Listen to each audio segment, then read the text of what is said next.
دوای ساڵێک و 6 مانگ لە دەست بەکاربوونی محەممەد شیع سوودانی سەرۆکوەزیرانی عێراق لەلایەن کۆشکی سپیەوە و بۆ کۆبوونەوە لەگەڵ جۆ بایدن سەرۆکی ئەمریکا بانگهێشت کراوە.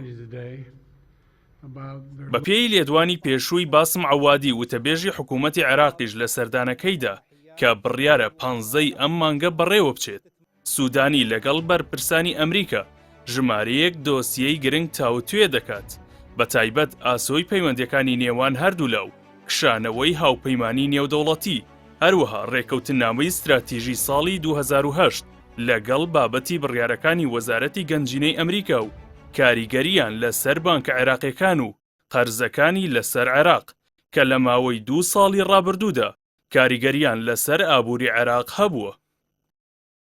بە وتەی باسم عەوادی، سوودانی تەنیا لە پێناو سەردانێکدا ناچێتە واشنگتۆن، بەڵکو دەیەوێت سەردانێکی سەرکەوتوو بێت و لە ئاستی ناوخۆ و دەرەوەدا ئەنجامی هەبێت.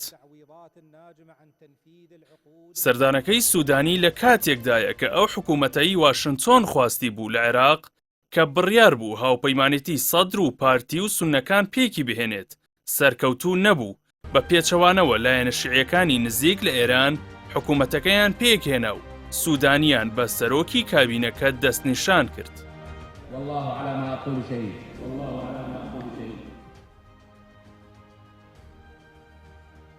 لە ماوەی سەرۆکایەتیەکەیدا محەممەد شیع سوودانی توانیوێتی هاوسەنگی لە نێوان واشنگتۆن و تاراندا بپارێزێت، بەهۆی ئەو سیاسەتەش وای کرد جۆ بایدن بۆ کۆشکی سپی بانگهێشتی بکات. بەر لە ئەنجامدانی سەردانەکەش سوودانی ژمارەیەک هەنگاوی گرنگی لەسەر ئاستی ناوخۆنا لەبارەی جێبەجێکردنی زۆرێک لە داواکاریەکانی وەزارەتی گەنجینەی ئەمریکا بۆ ڕێگریکردن لە سپیکردنەوە و بە قاچاغبردنی دۆلار. هەروەها بەشێکی زۆر لە کێشەکانی لەگەڵ کورد چارەسەر کردووە، بە تایبەت دابینکردنی موچەی فەرمانبەرانی هەرێم. لایەنەکانی چوارچێوەی هەماهەنگی پشتیوانی لە سەردانەکەی سوودانی بۆ واشنگتۆن دەکەن، لە هەمان کاتدا ئەو هێڵانەشیان کێشاوە کە پێویستە سوودانی بە نێویاندا بڕواتە ئەمریکا.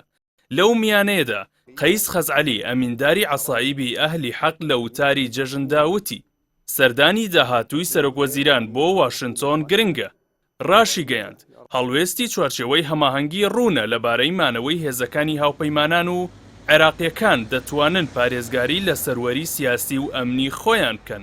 هەروەها وتیشی عێراق بە ڕوون و ڕاشکاوی پشتیوانی لە دۆزی فەڵەستین دەکات. هەروەها عەمار حەکیم سەرۆکی ڕەوتی حکمەی نیشتیمانی سەبارەت بە سەردانەکەی سوودانی بۆ کۆشکی سپی وتی پێمان گرنگە و دەبێت پاڵپشتی و کۆدەنگی عێراقیەکانی هەبێت بۆ ئەوەی حکوومەت بتوانێت ئاسانکاری بۆ گفتوگۆ و دانوستان بکات لەسەر داهاتووی پەیوەندیەکانی عێراق و ئەمریکا.